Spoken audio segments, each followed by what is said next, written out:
Well, Mr. Prime Minister, welcome to the White House.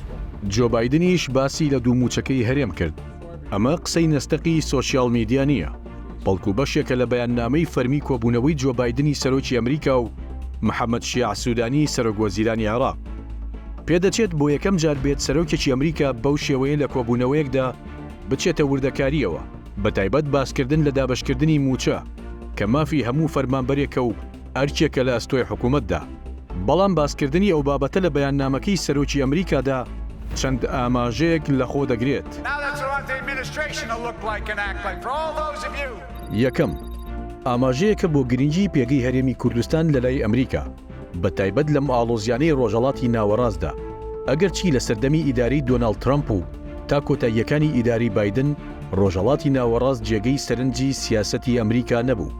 بەڵام وا دەردەکەوێت بەهۆی هێرشە بەردەوامەکانی گروپەکانی سەر بە ئێران و هاوپەیمانەکانی بۆ سەر بنکە و بارەگەکانی ئەمریکا و هاوپەیمانەکانی بۆ جارێکی دیکە سەرنجی ئەمریکا بچێتەوە سەر دروستکردنی ناوچەیەکی ئارام بۆ هەرێمی کوردستان و هێزەکانی خۆی لە ناوچەکەدا. دووەم، بەیاننامەکە بە شێوەیەکدا ڕێژراوە کە دەستکەوتی دووموچەکە نەکراوە بە دەستکەوتی تەنها حکوومەتی عێراق، بەڵکو بەرەنجامی ڕێککەوتنی هەردوو حکوومەتی عێراق و هەرێمی کوردستانە. ئەمەش ئاماژەیەکی گرنگە بۆ جەختکردنەوە لە پاراستن و ڕۆڵی پێگەی حکوومەتی هەرێم. نووسینەوەی بەیاننامەکەش لەم بارودۆخەدا لە کاتێکدایە کە لێرە و لەوێ باز لە کۆتایی هاتنی هەرێمی کوردستان دەکرێت، بەڵام وا دیارە ئەمریکا هەر هەوڵێکی لەو شێوەیە ڕەت دەکاتەوە.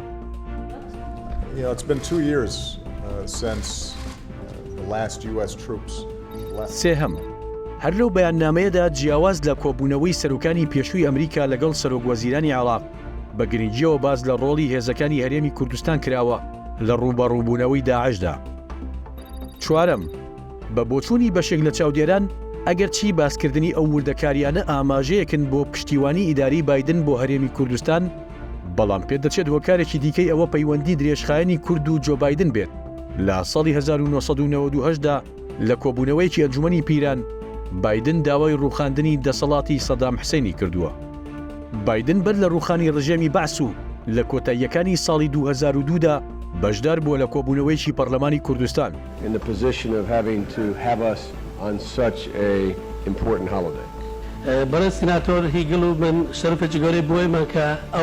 ئەوەش ئاماژەیەکی دیکەیە بۆ سەرنجی ئەو سەرۆکەی ئەمریکا لەسەر هەرێمی کوردستان و عێراق و لە ماوەی ساڵانی درێژخایەنی کارکردنی وەکو سیناتۆرێک. جۆ بایدن کاتێک جێگری باراک ئۆباما سەرۆکی ئەمریکا بووە، سەردانی هەرێمی کوردستانی کردووە و لەگەڵ گەورە بەرپرسانی هەرێم کۆبووەتەوە.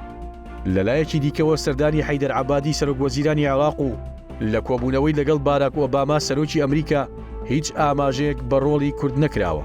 بەڵام بایدن ئەو کاتەش باسی لە هەماهەنگی نێوان حکوومەتی عێراق و حکوومەتی هەرێمی کوردستان کردووە. بایدن وا دەردەکەوێت سەرنجێکی زۆری لەسەر عێراق بێت. بۆ نمونە لە ماوەی سەرۆکایەتیەکەیدا ئۆباما تەنها 4 جار پەیوەندی تەلەفۆنی بە بەرپرسانی عێراقەوە کردووە، بەڵام بایدن لەو کاتەدا وەکو جێگری ئۆباما زیاتر لە 64 جار پەیوەندی بە بەرپرسانی عێراقەوە کردووە. سەرۆکەکەی ئەمریکا مێژوویەکی درێژی لەگەڵ عێراق و هەرێمدا هەیە، هەر بۆیەشە ئاگاداری دووموچە و زۆر ڕووداوی دیکەیە. To deny Saddam the billions of dollars that would allow him to really crank up his